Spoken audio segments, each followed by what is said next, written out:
My parents chose my ex-husband in the divorce. Now they need my spare bedroom. I almost died when I picked up my ringing phone and heard, "Heather, sweetie, it's Mom," on the other line. I hadn't heard that voice in 6 years, not since she stood in my living room and told me I was throwing away a perfectly good man over drama while my rib was cracked and wrapped under my shirt. I didn't say anything for a solid 5 seconds because my brain was trying to process why this woman who picked my abuser over her own daughter was calling me sweetie, as if we'd just spoken last week. She kept talking because my mother has never been comfortable with silence, filling the air with, "I know it's been a while," and "Your father and I have been meaning to reach out," and I'm sitting there thinking, yeah, 6 years is definitely a while. That's one way to describe abandoning your child when she needed you most. I finally found my voice, and it came out flat and hard, nothing resembling the daughter who used to cry, begging them to believe her. "What do you want?" I asked, and she made this little wounded sound like I'd slapped her through the phone, completely ignoring the fact that she hadn't bothered to check if I was alive or dead since the divorce was finalized. "We're in a bit of a situation," she said, and I could hear my dad mumbling in the background, probably coaching her on what to say because that man has never had an original thought in his life, just opinions he borrowed from whoever seemed most confident at the time. "The house is gone, Heather. The bank took it. We've been staying in motels, but the money is running out and we just need somewhere to stay for a little while, just until we get back on our feet." She could have been asking for a cup of sugar with that tone, a perfectly casual request to the daughter she threw away. I laughed because she had said something so absurd, and my body genuinely didn't know how else to respond. "You're joking," I said, but I already knew she wasn't, because my mother doesn't have a sense of humor, never has. The woman thinks knock-knock jokes are the height of comedy. "We're family," she said, and that word landed heavy in my chest because family. Really? That's what we're calling this now? Family is what you have when people show up for you, when they believe you, when they don't look at their daughter's tear-streaked face and choose her abuser because he brought good wine to Thanksgiving once and always remembered to compliment her pot roast. "No," I said, and it came out so easy, easier than I thought it would. 6 years ago, I couldn't say no to anything, couldn't stand up for myself, couldn't even leave my ex-husband Conrad without apologizing for inconveniencing everyone with my trauma. But I'd spent 6 years in therapy learning that no is a complete sentence, that I don't owe explanations to people who never cared enough to ask questions. The silence on the other end was deafening, and I could practically see my mom's face, that pinched expression she gets when things don't go her way, lips pressed together so tight they almost disappear. "Excuse me?" she finally said, and there it was, the tone I grew up fearing, the one that meant I'd disappointed her, the one that used to make me scramble to fix whatever I'd done wrong just to make that voice go away. I said no. "You can't stay with me." My dad grabbed the phone then because I heard the fumbling and then his voice, deeper and more demanding, the voice of a man who's never been told no by a woman in his life. "Now listen here, Heather. I don't know what kind of grudge you're holding on to, but your mother and I are in real trouble. We're your parents. You don't just turn your back on family when they need you." The audacity of this man, honestly, the sheer audacity of standing there and lecturing me about turning my back on family when he looked me in the eyes and told me Conrad was a stand-up guy, and I was probably exaggerating because marriages take work, and every couple has problems. I remember exactly where I was standing when he said that, in their kitchen with my hands shaking so bad I had to put down my coffee cup, and he just kept eating his toast, completely unbothered by the fact that he'd just sided with the man who made me afraid to exist in my own home. "You turned your back on me first," I said, and my voice didn't shake, didn't crack, didn't give them anything to use against me.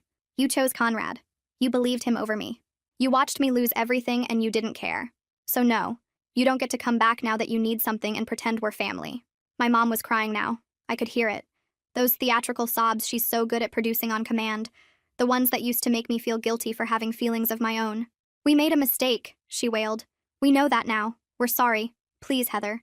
We have nowhere else to go." And for just a second, just one tiny second, I felt something that might have been sympathy, or might have been the ghost of the daughter I used to be, the one who would have said yes just to make the crying stop. But then I remembered what it felt like to be completely alone, to rebuild my entire life from nothing while they hosted Conrad at Christmas dinner, and that feeling died as fast as it came. "That sounds like a you problem," I said. "Don't call this number again." I hung up before they could respond, and sat there in the silence of my apartment, the apartment I pay for with my own money, the life I built from the ashes of the one they helped burn down. My hands were steady, my heart was calm, and I knew with absolute certainty that this wasn't over. So my parents want to waltz back into my life after everything they put me through. They think I'm still the same girl who took their abuse quietly, but I've spent years learning how to protect myself and I'm not backing down this time. They want to guilt trip me? Fine. Let them try. Every call they make, every text they send, I'm saving. When they realize I'm not the pushover they remember, it's going to hit them hard. I can't wait to see their faces when they figure it out. I'll keep you posted. I was right. It wasn't over. I'd barely finished my morning coffee the next day when my phone started ringing again, and it didn't stop for the next 3 weeks. My parents have never understood the concept of boundaries, Probably because they've never had to respect anyone else's in their entire lives. So of course they interpreted, "Don't call this number again," as "please blow up my phone at all hours until I cave." The first few days were just calls. Mom in the morning with her soft, wounded voice, Dad in the evening with his stern, disappointed tone, both of them leaving voicemails that ranged from guilt trips to barely concealed threats about what kind of daughter abandons her own parents in their time of need. I listened to exactly one of those voicemails, heard my mom say, "I don't know where we went wrong with you," and deleted every single one after that without pressing play. When the calls didn't work, the texts started. My mom has apparently discovered emojis in her old age because suddenly my phone was lighting up with messages full of crying faces and broken hearts and praying hands, accompanied by paragraphs about how she can't sleep at night knowing her daughter hates her. She actually used the word hates, which is rich coming from a woman who watched me fall apart and chose to believe the man breaking me instead. "We're running out of money," one text said. "The motel is making us pay by the week now," said another. "Your father's back is hurting from these cheap mattresses," as if I was supposed to feel sorry for them when I spent the first year after my divorce sleeping on a futon I found on the side of the road because I couldn't afford anything else. I didn't respond to any of them. Not a single one. I just watched my phone light up and kept living my life because I'd learned a long time ago that engaging only gives them ammunition. Then came the family members. My Aunt Dixie called me on a Tuesday afternoon, and I picked up because I actually like Dixie. Or I did until she opened her mouth and said, "Heather, honey, I just got off the phone with your mother and she is absolutely beside herself." I should have known. I should have known the second I saw her name on my screen that this wasn't a social call, that my parents had started recruiting reinforcements because their own attacks weren't landing. "She says you won't let them stay with you," Dixie continued, her voice dripping with that fake concern that runs in my family. "And I just can't understand why you'd be so cruel to your own parents when they're going through such a hard time." I had to take a deep breath before I responded because the old Heather would have crumbled, would have started explaining and justifying and apologizing for having the audacity to protect herself. But I'm not the old Heather anymore. "Did she tell you why we haven't spoken in 6 years?" I asked, and the silence on the other end told me everything I needed to know. "Did she tell you about Conrad? About what he did to me? About how she and Dad chose him over their own daughter?" More silence. Then Dixie, sounding uncomfortable now, said, "Well, she mentioned there was some disagreement about your marriage, but I'm sure if you all just sat down and talked it through." I hung up on her too. After that, it was my cousin, then my uncle, then my grandmother's sister, who I haven't seen since I was 12, and who somehow got my number just to tell me I was breaking my mother's heart. Every single one of them had the same script. "Your parents are struggling. Family helps family. You need to let go of the past. Holding grudges is unhealthy." Not one of them asked me what actually happened. Not one of them wanted to hear my side. They just called to deliver my parents' message wrapped in the thin disguise of concern, and I stopped answering my phone altogether unless the number was already in my contacts. My parents had turned my entire extended family into their personal army, and every single soldier was armed with guilt and absolutely zero context. 2 weeks into this harassment campaign, I came home from work to find my mom sitting on the steps outside my apartment building. She looked smaller than I remembered, older, her hair grayer and her clothes wrinkled in a way that the mother I grew up with never would have allowed. For half a second, I felt something twist in my chest, some leftover reflex from childhood that wanted to run to her and fix whatever was wrong. Then she opened her mouth and said, "I knew you'd have to come home eventually," with this little triumphant smile, and whatever sympathy I'd felt evaporated instantly. "You need to leave," I said, and she stood up slowly, brushing off her pants like she had all the time in the world. "I just want to talk," she said, face to face, mother to daughter. "You owe me that much." I actually stopped walking and turned to look at her because the audacity of that statement deserved acknowledgement. "I don't owe you anything," I said, and my voice was steady even though my heart was pounding. "You lost the right to demand things from me when you chose Conrad over me, when you told me I was being dramatic, when you watched me lose everything and didn't lift a finger to help." Her face crumpled into that wounded expression she's perfected over 60-something years of getting her way, but I walked past her and into my building without looking back. She came back the next day, and the day after that, sometimes with my dad, sometimes alone, always with the same script about family and forgiveness and how they've changed. My dad tried the stern approach, standing outside my building with his arms crossed like he was waiting for a teenager who'd missed curfew. "This is ridiculous, Heather," he called out when he saw me walking up the street. "We're your parents. We raised you. We gave you everything, and this is how you repay us?" I walked right past him without making eye contact, and he grabbed my arm, actually grabbed my arm to stop me, and I spun around so fast he let go like I'd burned him. "Touch me again and I'm calling the police," I said, and my voice didn't sound like my voice anymore. It sounded like someone who'd survived something and wasn't going to let anyone put her through it again. He stood there sputtering about respect and gratitude while I went inside and locked the door behind me. Then they found out where I worked. I still don't know how. Maybe one of the family members they'd recruited. Maybe they'd followed me one morning. But I walked into the office on a Thursday to find my mother in the lobby, chatting up the receptionist like they were old friends. "There she is," my mom said when she saw me, loud enough for everyone in a 30-foot radius to hear. "My beautiful daughter. I was just telling Sandy here how proud I am of everything you've accomplished." I could feel every eye in the lobby on me as I walked over, my face burning with a combination of rage and humiliation. "You need to leave," I said quietly, and my mom's smile didn't waver, but her eyes went hard. "I just wanted to see where you work," she said, still loud, still performing for the audience. Is that so wrong? A mother wanting to be part of her daughter's life? I leaned in close so only she could hear me. "If you don't leave right now, I'm calling security and having you escorted out, and then I'm getting a restraining order." The smile finally dropped. She looked at me with something that might have been shock, or might have been the first glimmer of understanding that I wasn't bluffing. Then she gathered her purse and walked out without another word, leaving me standing in my own lobby feeling like I'd just fought a battle that everyone around me didn't even know was happening. My hands were shaking when I got to my desk, but I didn't cry. I was done crying over people who didn't deserve my tears. I know what you're probably thinking. What could possibly be so bad that I'd let my own parents end up homeless rather than help them? What did Conrad actually do? And why can't I just forgive them and move on like everyone keeps telling me to? Trust me, I get it. From the outside, this probably looks cold. But you don't know what I went through. You don't know what they watched happen and chose to ignore. So let me tell you about my marriage. I met Conrad at my best friend's wedding. He was one of the groomsmen, tall and confident with this smile that made you feel like you were the only person in the room when he looked at you. I was 24 and had just started my first real job after college, feeling like an adult for the first time in my life. And here was this man in a perfectly fitted suit who kept finding excuses to talk to me during the reception. "You look like you're planning your escape," he said, appearing next to me while I was hiding by the dessert table trying to avoid my friend's handsy uncle. "Is it that obvious?" I asked, and he laughed and said, "Only to someone who's also looking for the exit. I'm Conrad."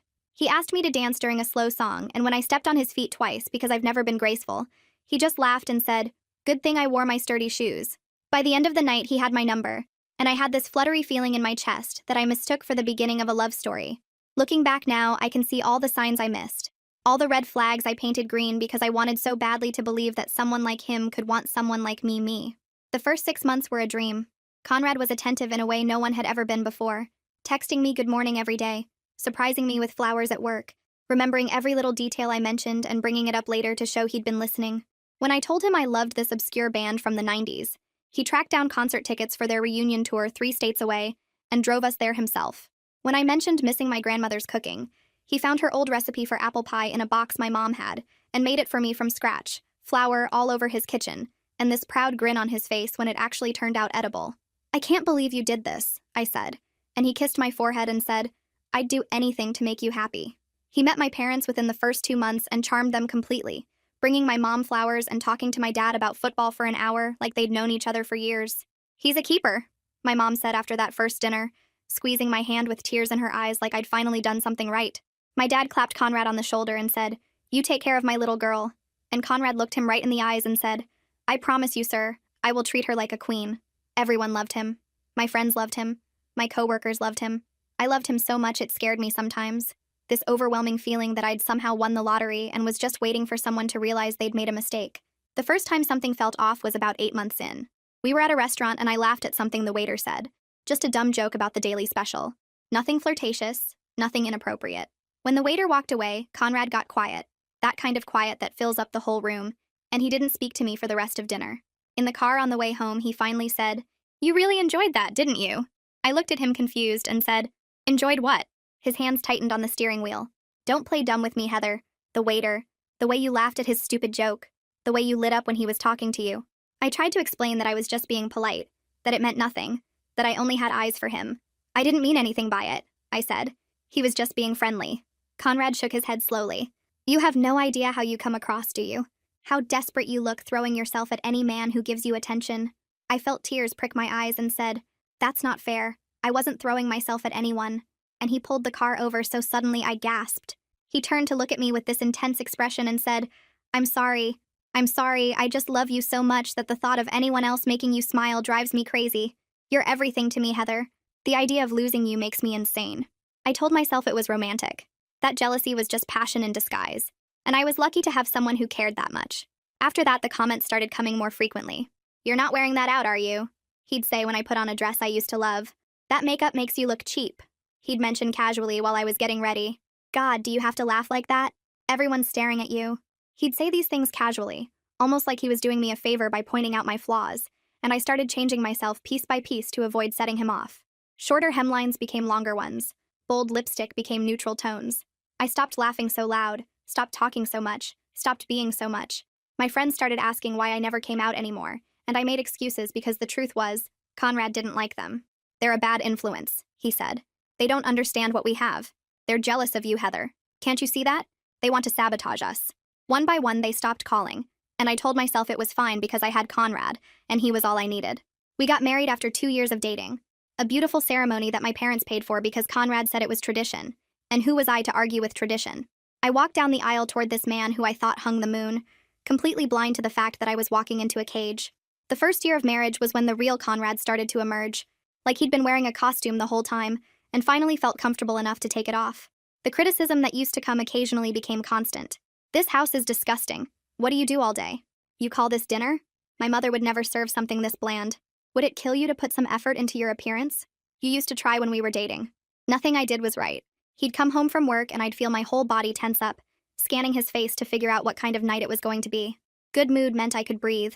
Bad mood meant I'd spend the next several hours trying to become invisible. The first time he hit me was over a casserole. I still remember exactly what it was. This chicken and rice dish I'd made 100 times before. Except this time I'd accidentally used the wrong kind of cheese. He took one bite, made a face, and said, "What the hell did you do to this?" I started apologizing immediately, the words tumbling out. "I'm sorry. I used the wrong cheese. I wasn't paying attention. I can make something else. It'll only take 20 minutes. He stood up so fast his chair fell over. 20 minutes? You want me to wait 20 more minutes because you can't follow a simple recipe? The back of his hand connected with my face before I even realized he'd moved. I stood there in my own kitchen with my cheek burning and my ears ringing, and he looked at me with this expression of pure disgust and said, "Look what you made me do. I didn't want to do that, Heather. You made me do that." Then he walked out, got in his car, and didn't come back until the next morning. When he did come back, he had flowers and tears in his eyes, and this whole speech prepared. "I've never done anything like that before," he said, his voice cracking. "Work has been so stressful, and I just snapped. It'll never happen again. Please forgive me. I love you so much. I hate myself for hurting you." I believed him because I needed to believe him, because the alternative was admitting that my whole life had become a lie. It happened again 2 weeks later, and then a week after that. And then it became so regular that I stopped counting, stopped being surprised, stopped feeling much of anything at all. I learned to read his moods like weather patterns, learned which topics to avoid, learned how to make myself so small and quiet that maybe he'd forget I was there. I flinched when he raised his hand, even if he was just reaching for something on a shelf. I apologized for everything, constantly, compulsively. Sorry for existing. Sorry for breathing. Sorry for being the kind of wife who apparently deserved to be hit over cheese. The woman I used to be, the one who laughed too loud and wore bold lipstick and had opinions about things, she disappeared so gradually that I didn't even notice she was gone, until there was nothing left but this hollow shell who jumped at shadows and counted bruises in the bathroom mirror. I tried to tell my mom once, about a year into the marriage. I'd shown up at her house with a black eye that I'd covered with makeup, except the makeup wasn't covering it well enough, and she noticed. "What happened to your face?" she asked, tilting my chin toward the light. For one desperate moment, I thought this was it. This was my chance. Someone was finally going to see the truth and help me. "Conrad hit me," I said, and the words came out so quiet I wasn't sure she'd heard them. But she had. I know she had because her face did this thing, this complicated series of expressions that ended somewhere between discomfort and disbelief. "What did you do?" she asked, and my heart cracked right down the middle. Not, "Are you okay?" or "We need to get you out of there," but, "What did you do?" "Nothing," I said, my voice breaking. "Mom, I didn't do anything. He just gets angry sometimes and I don't know what sets him off and I'm scared." She patted my hand like I was a child throwing a tantrum over nothing. "Marriage is hard, sweetheart. You have to learn to manage his moods. Men are sensitive creatures. They need to feel respected in their own homes." "Mom, he hit me," I said again, like maybe she hadn't understood the first time. She sighed. "Heather, every couple has rough patches. Your father and I certainly did. You need to learn when to hold your tongue and when to give him space. Conrad is a good man. He provides for you. He comes to family dinners. Whatever's happening at home, I'm sure you two can work through it if you just try harder." I left her house that day feeling more alone than I'd ever felt in my entire life. My dad was even worse. I never told him directly, but he saw a bruise on my arm once at a family dinner, finger-shaped marks that I'd failed to cover with my sleeve, and when I caught him looking, I saw him make a choice. He glanced at Conrad laughing with my mom in the kitchen, looked back at the bruises on his daughter's arm, and said, "Pass the potatoes, please." He chose to look away. He chose to keep eating and talking about the game last Sunday, and pretending that his daughter wasn't sitting across from him wearing evidence of abuse like jewelry. That's the moment I knew I was on my own. That's the moment I stopped hoping anyone would save me. Conrad knew exactly how to play my parents. He'd show up to family dinners with wine and compliments, the perfect son-in-law, so charming and attentive that my mom would literally gush about how lucky I was. "You really hit the jackpot with this one, Heather," she'd say, and Conrad would smile and say, "I'm the lucky one, trust me." He'd put his arm around me and squeeze just a little too hard, a reminder that he was in control even here, and I'd smile and play along because what else could I do? One time my mom made a comment about how I'd lost weight, said I was looking too thin, and Conrad jumped in with, "I keep telling her to eat more, but she's so dedicated to staying fit for me." And they all laughed like it was adorable instead of recognizing it for what it was. He was starving me. He controlled what I ate, when I ate, how much I ate, said I was getting soft and no one wanted a fat wife. But my parents just saw a devoted husband who cared about his wife's health. The night I finally left, he'd thrown me into a wall hard enough to crack one of my ribs. I don't even remember what started it. Probably something stupid. Something meaningless. Because it was always something stupid and meaningless. I felt my rib break. Felt this horrible grinding sensation in my chest. And something in me broke too. Not physically, but spiritually. This final snap of whatever thread had been keeping me tethered to the life I'd built with him. I waited until he passed out drunk on the couch, packed one bag with shaking hands, and walked out the front door at 3 a.m. with nowhere to go and nothing to my name. I drove to my parents' house because even after everything, even after my mom's dismissal and my dad's deliberate blindness, some stupid part of me still believed they would help me when it really mattered. I stood on their porch at 4 a.m. crying so hard I could barely breathe, my ribs screaming with every sob. My mom opened the door in her bathrobe, squinting at me in confusion. "Heather? What on earth? It's 4 a.m. She looked past me at the empty driveway. "Where's Conrad? Does he know you're here?" "I left him," I said through my tears. "Mom, he threw me into a wall tonight. I think my rib is broken. I need help. Please. I need somewhere to stay." She sighed, this heavy, disappointed sigh that I'd heard 1,000 times growing up. "Heather, you can't just leave your husband in the middle of the night over a fight." "It wasn't a fight," I sobbed. "He hurt me. He's been hurting me for years, and I finally had to go. Please, Mom, please just let me in."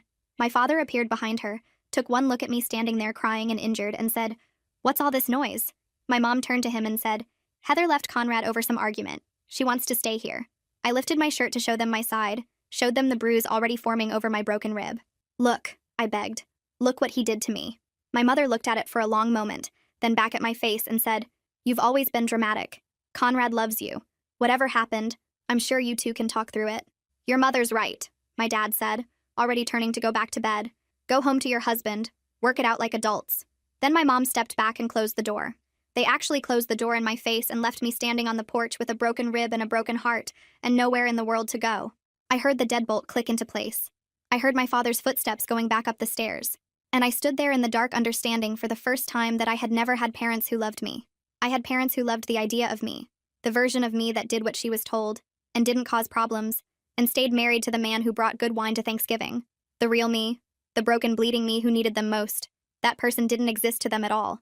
Now you understand why I can't let them back in. They chose Conrad over me when I had nothing. They watched me lose everything and sided with my abuser. And now they need me? I've been preparing for the day they'd come crawling back. I just didn't know it would feel this satisfying. The next conversation we have, because trust me, they're not stopping. I'm laying everything out. Every choice they made. Every way they failed me. They wanted to talk? Fine. We're going to talk. I'll let you know how it goes. I didn't have to wait long for that conversation. 3 days after the lobby incident, my mom showed up at my apartment again, but this time something was different. She wasn't alone. My dad was with her, and they weren't wearing those entitled expressions I'd gotten used to seeing. They looked smaller somehow, defeated in a way I'd never seen before, standing outside my building like two people who'd finally run out of plays. I almost walked past them like I had every other time, but then my mom said something that stopped me cold. "We know about Kate," she said, and her voice cracked on the name. "Conrad's new girlfriend. She found us." I turned around slowly because I had no idea what she was talking about. Kate was a name I'd heard maybe once or twice through the grapevine. Some woman Conrad had started dating about a year after our divorce, but I'd made it a point to know as little about his life as possible. "What does that have to do with anything?" I asked, and my dad cleared his throat in that way he does when he's about to say something that costs him. "She showed us things," he said, and he couldn't meet my eyes. "Pictures, medical records, text messages, things Conrad sent her when he was drunk, bragging about what he used to do to you. My mom was crying now. Not the theatrical sobs I'd grown up with, but quiet tears that streamed down her face without any of the usual performance. We didn't know, she whispered. Heather, I swear to you, we didn't know how bad it was. I stood there on the sidewalk feeling like the ground had shifted under my feet, because this was not how I expected this conversation to go. I'd prepared for more guilt trips, more manipulation, more of the same tactics they'd been using for weeks. I had not prepared for them to actually admit they were wrong. You didn't know, I repeated, and my voice came out flat and hard. You didn't know when I showed up with a black eye and told you he hit me. You didn't know when I showed you the bruise over my broken rib. You didn't know when I begged you to let me in at 4 in the morning with nowhere else to go. My dad flinched like I'd slapped him. We thought you were exaggerating, he said, and at least he had the decency to sound ashamed. Conrad was always so charming, so put together, and you've always been… He trailed off, but I knew exactly what he was going to say. Dramatic, I finished for him. That's what Mom said when I showed her my broken rib. You've always been dramatic. Those were her exact words while I stood on your porch with nowhere to go. My mom made this small wounded sound and reached for me, but I stepped back before she could touch me. Don't, I said. You don't get to touch me. You lost that right when you closed the door in my face. Kate showed us everything, my mom said desperately, like the evidence somehow made up for what they'd done. She found us through Facebook, said she'd been looking for you but couldn't find you. She showed us pictures he kept on his phone like trophies. She showed us texts where he bragged about what he did to you, called you names I can't even repeat, laughed about how he had everyone fooled. I felt sick. I didn't know those pictures existed. The thought of my parents seeing those images, seeing me at my most broken, made my skin crawl. So a stranger had to show you proof, I said slowly, because your own daughter's word wasn't good enough. I told you. I showed you. I begged you to believe me. And you chose him. You chose a man you'd known for 2 years over the daughter you raised for 24. My dad stepped forward. We were wrong, he said, and those 3 words sounded like they physically hurt him. We were wrong about everything. About Conrad. About you. Kate showed us who he really was, and we realized we'd been defending a monster. You didn't just defend him, I said, and my voice was rising now. 6 years of rage finally finding an outlet. You hosted him at Christmas dinner while I ate ramen alone in a studio apartment. You sent him birthday cards while I was rebuilding my entire life from nothing. You chose him over and over again for years, and you never once stopped to wonder if maybe your daughter was telling the truth. My mom was sobbing openly now. We're sorry, she kept saying. We're so sorry. We didn't know. You didn't want to know, I shot back. I gave you every opportunity to see what was happening, and you chose not to look. Believing me would have meant admitting you made a mistake. It would have meant admitting you pushed me to marry him, that you paid for the wedding that trapped me, that you ignored every red flag because he made you feel like good parents. The silence that followed was deafening. My parents stood there looking like they'd been stripped of every defense they'd ever built. For the first time in my life, they had nothing to say. We know the truth now, my mom repeated weakly. We know what he did, and we're so sorry we didn't believe you. I laughed, and it wasn't a nice laugh. You're sorry now that you need something from me. You're sorry now that you're homeless and desperate. But where was your sorry 6 years ago? Where was your apology when I was sleeping on a futon I found on the side of the road? Where was your remorse when I was working 2 jobs while you were hosting my abuser for the holidays? My dad tried one more time. We can't change the past, he said, but we can try to make it right. Just give us a chance, Heather. Let us prove we've changed. I looked at him. This man who'd walked me down the aisle and handed me off to a man who would spend years breaking me into pieces. I looked at my mom, who'd taught me to ignore my own instincts because a woman's job was to keep the peace. I looked at both of them standing there with their desperate eyes, finally saying all the things I'd needed to hear 6 years ago, and I felt absolutely nothing. No, I said, and the word came out easy. You don't get a second chance. You had your chance. Every time I showed up with a bruise, every time I flinched at a loud noise, every time I made excuses for why I couldn't come to dinner, those were your chances. And you blew every single one. My mom reached for me again. Please, she begged. Heather, please. We're your parents. We love you. You love the idea of me, I said, stepping back. You love the version of me that does what she's told and doesn't cause problems and makes you look good at family gatherings. But the real me, the one who survived something you can't even imagine, the one who rebuilt her entire life without any help from anyone, that person is a stranger to you. And I'm going to keep it that way. I turned and walked into my building without looking back. I could hear my mom crying behind me, could hear my dad calling my name, but I didn't stop. I'd spent too many years stopping for people who didn't stop for me. The elevator doors closed, and I finally let myself breathe. My hands were shaking, but my heart was steady. They'd finally admitted they were wrong. They'd finally apologized. And it didn't change a single thing.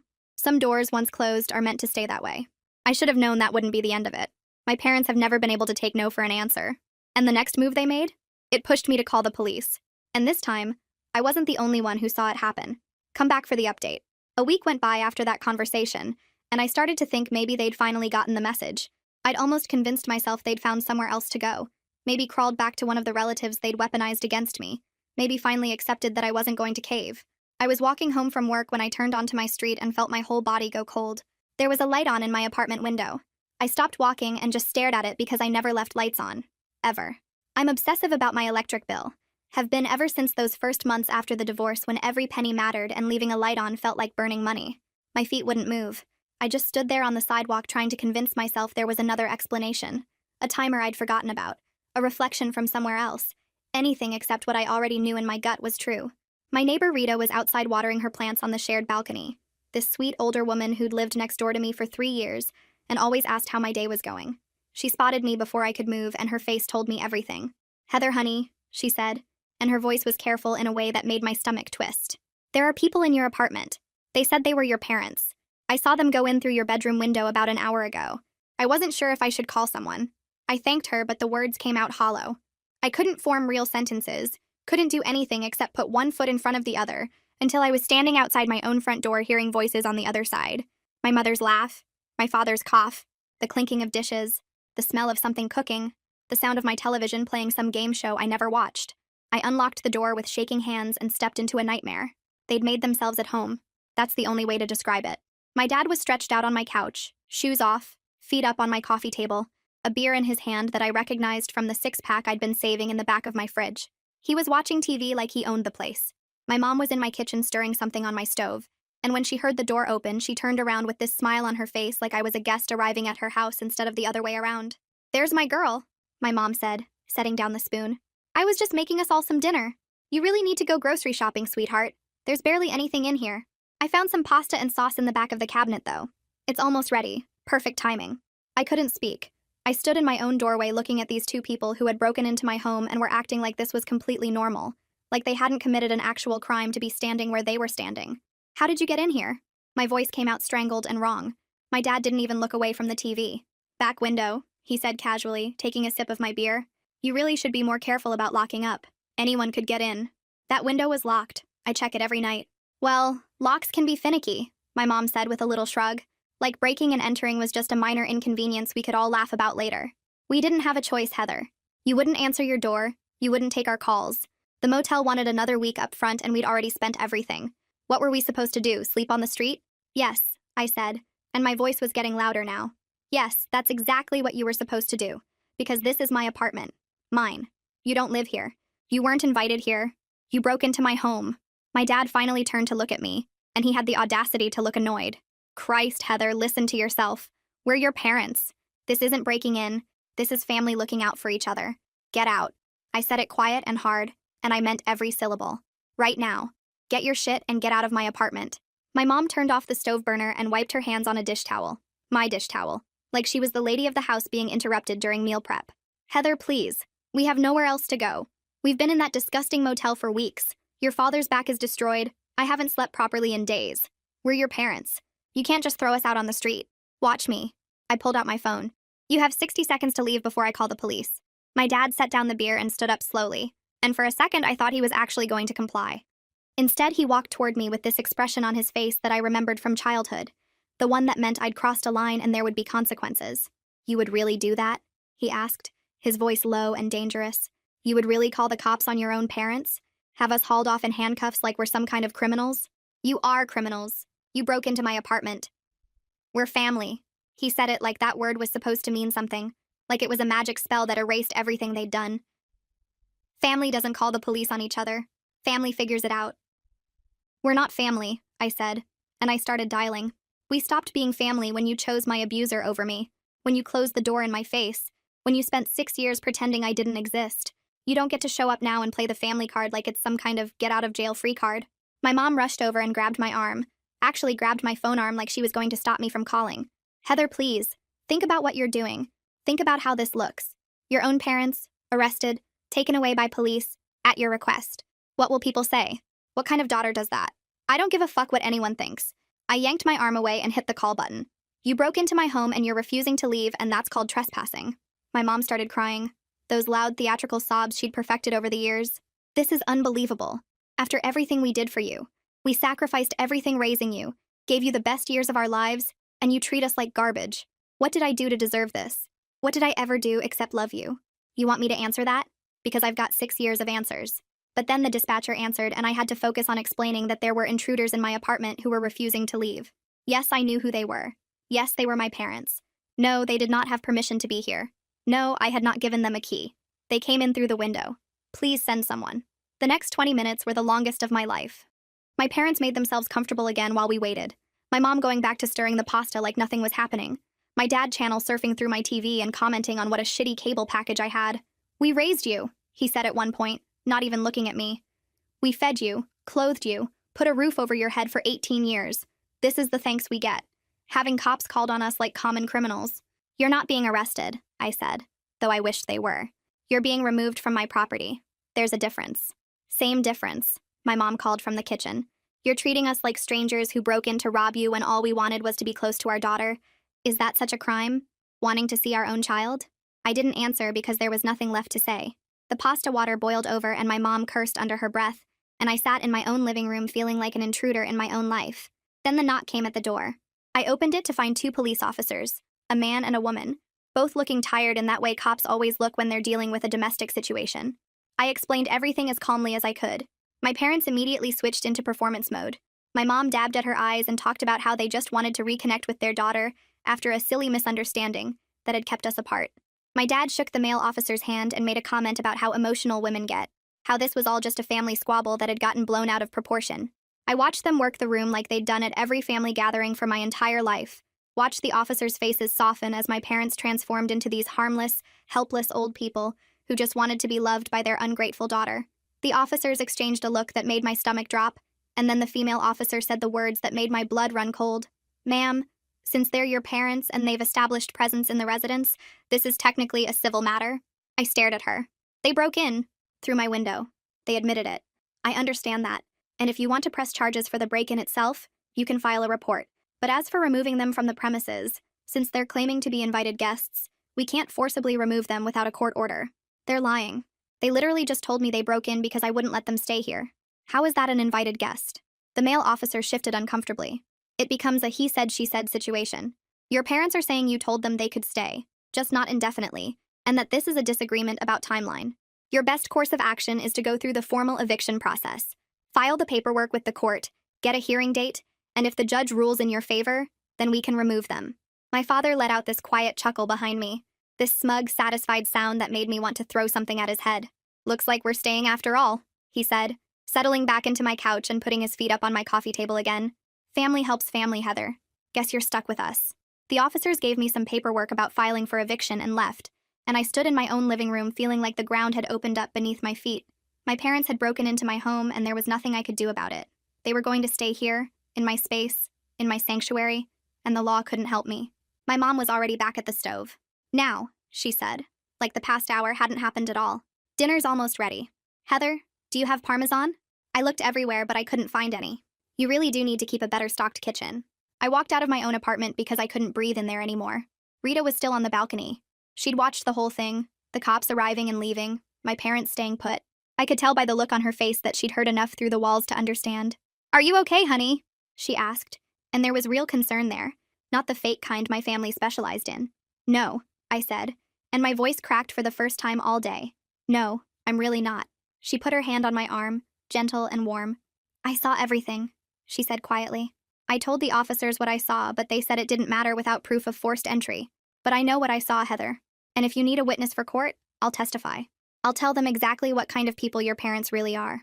I looked at this woman who'd been nothing more than a friendly neighbor for 3 years, who had no stake in my life or my problems, who was offering to help me simply because it was the right thing to do. I stood there trying to wrap my head around the fact that my parents had committed an actual crime, and somehow I was the one standing outside while they made pasta in my kitchen. But I hadn't lost.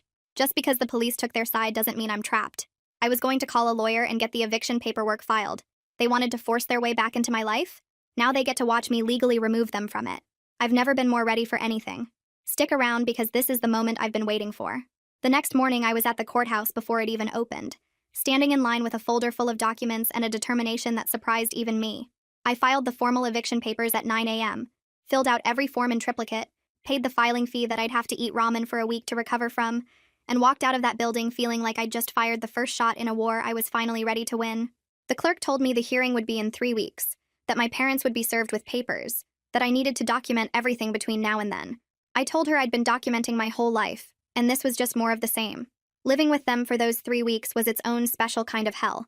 They'd taken over my apartment like they owned it. My dad permanently stationed on my couch complaining about everything from my water pressure to my thread count. My mom rearranging my kitchen cabinets because apparently I'd been storing things wrong my entire adult life. They ate my food, used my toiletries, ran up my electric bill, and acted like I was the unreasonable one for not being grateful they'd chosen to grace me with their presence. Every morning, I woke up to my mom making breakfast and saying things like, "I made extra for you," as if she was doing me a favor, instead of using my groceries in my kitchen in my apartment that she'd broken into. Every night, I came home to my dad asking what was for dinner like I was still 12 years old and responsible for keeping him fed. They tried everything to get me to drop the eviction. First came the guilt. My mom crying at the kitchen table about how she never thought her own daughter would throw her out on the street, how she couldn't sleep at night knowing I hated her this much, how she'd failed as a mother if this was how I turned out. I let her cry and kept documenting. Then came the anger. My dad cornering me in the hallway one night to tell me I was making the biggest mistake of my life, that family was all anyone had in this world, that I'd regret this when they were dead, and I was all alone with no one to blame but myself. I told him I'd been alone for 6 years, and I'd never been happier, and walked past him into my bedroom that now had a lock on it because I wasn't stupid. Then came the bargaining. My mom offered to do all the cooking and cleaning if I'd just let them stay a little longer, just until they got back on their feet, just until they figured out their next move. My dad said he'd get a job, said he'd pay me rent, said they'd be out within 6 months if I'd just give them a chance. I showed them the court date on my calendar and didn't say a word. They tried getting family members to call me again, tried having my aunt show up at my door to mediate, tried everything in their manipulation playbook that had worked on me for the first 24 years of my life. None of it landed anymore. I'd spent 6 years building armor they couldn't penetrate. The day before the hearing, my mom sat me down at my own kitchen table and tried one last time. She had tears in her eyes. Real ones, I think. And her voice was softer than I'd ever heard it. "Heather, please," she said, reaching for my hands. "I know we made mistakes. I know we failed you when you needed us most. But we're your parents. We're old. We have nothing. Is this really how you want things to end between us? With us on the street and you knowing you put us there?" I looked at her across the table. This woman who'd given birth to me and raised me and then thrown me away when I became inconvenient. And I felt something I hadn't expected. Not sympathy. Not guilt. Clarity. "You didn't fail me," I said, and my voice was steady. "Failing implies you tried. You didn't try. You chose. Every single time you chose. You chose Conrad's charm over my bruises. You chose your comfort over my safety. You chose to believe I was dramatic rather than believe your son-in-law was a monster. And when I showed up on your doorstep with a broken rib begging for help, you chose to close the door." My mom's face crumpled, but I wasn't done. "You want to know what I remember most about that night? It's not the pain in my chest or the fear or even the cold. It's the sound of the deadbolt. That click when you locked me out. I stood on your porch listening to Dad's footsteps going back upstairs while I had nowhere to go and no one to call. That's what I remember. That's what I see every time I look at you." She was crying hard now. Ugly crying. The kind she couldn't perform if she tried. "We didn't know," she sobbed. "We didn't understand how bad it was." "You didn't want to know," I said. "That's worse. You saw what you wanted to see because the truth would have meant admitting you were wrong. And you've never been wrong about anything in your entire life, have you, Mom? Everything is always someone else's fault. I was too dramatic. I was too sensitive. I didn't try hard enough. 6 years of blaming me for my own abuse because the alternative was looking in the mirror." My dad appeared in the doorway, his face hard. "That's enough. You've made your point. No need to twist the knife." I stood up from the table. "I haven't even started twisting," I said. "Tomorrow a judge is going to hear everything. How you broke into my apartment through a window. How you've been living here against my will. How you spent 6 years supporting the man who beat me and then expected me to save you when you lost everything. Rita's going to testify about what she saw. I've got documentation of every text, every voicemail, every time you showed up at my work or my building trying to force your way back into my life.